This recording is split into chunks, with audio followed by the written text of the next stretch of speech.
Саламатсыздар ма? Мен бүгін сіздерге песочный тестадан өте әдемі, ерекше печенье жасап көрсетемін. Бұл печеньенің ерекшелігі бірінші песочный тестадан, одан кейін екінші слой арахисовый слойдан тұрады. Ол өзгеше болып жасалынады.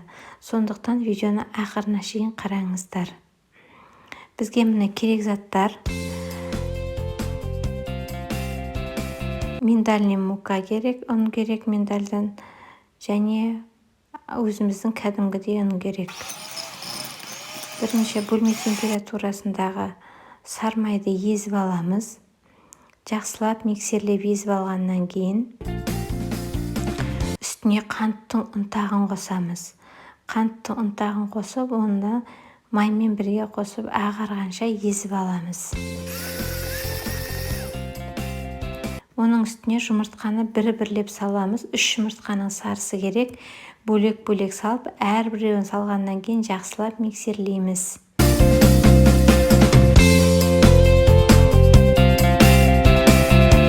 Енді үстіне ұнымызбен тұзымызбен разрыхлителімізді саламыз. Кешіріңіздер. Тұз бен разрыхлителді салып, жақсылап кішкене езіп алғаннан кейін енді екі ұнды араластырып, миндальный ұнмен және кәдімгі ұнды екеуін араластырып саламыз. Салып, тезірек илеп, шар илейміз. Осындай етіп, шар сияқты етіп, тезірек илеп аламыз да, көп илей бермейміз, қолымыздың жылулығын барып. Енді осыны екі пергамент қағаздың арасына көлемі 20-30-дай болатындай етіп жаямыз. Егер де шетіне жетпей қалбатса, жан-жағынан алып жеткізесіздер, еш нәрсе де етпейді, видеода көріп тұрғандарыңыздай. Тағы да жайып жөндеп аламыз. Егер де сіздерде бұндай форма болмаса, еш нәрсе етпейді. Линейканың көмегімен де өлшеп алуға болады.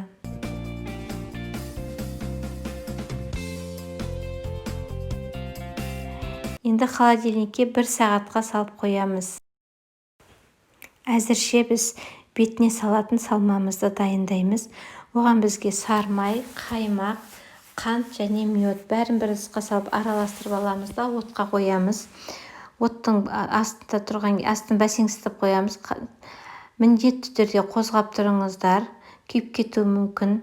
Карамельдің түсіне шейін қоңырқай болғанша қайнатамыз. Бірінші қайнағанша осылай тұрады, одан кейін қайнатамыз. Осылай қозғап тұрамыз, міндетті түрде қозғап тұрамыз. Астын өшіргеннен кейін де 1-2 минут қозғап тұрыңыздар. Асты өзінің ыстығына күйіп кетуі мүмкін. Түсімні сіздер көргендеріңіздей.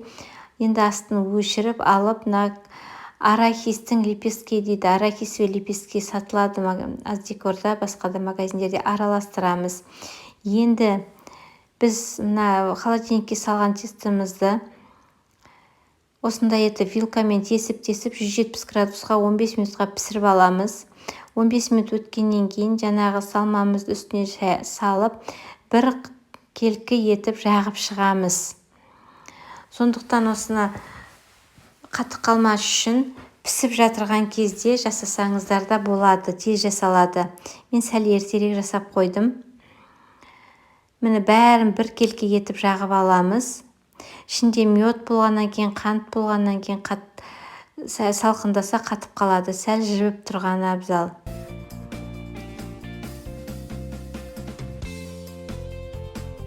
Міне жақтық түгелдей бір келкі етіп, енді пешке 160 градусқа 15 минутке пісіріп аламыз. 15 минутқа пісіріп алып шыққаннан кейін бұны өзіміздің қалаған формамызбен кесеміз.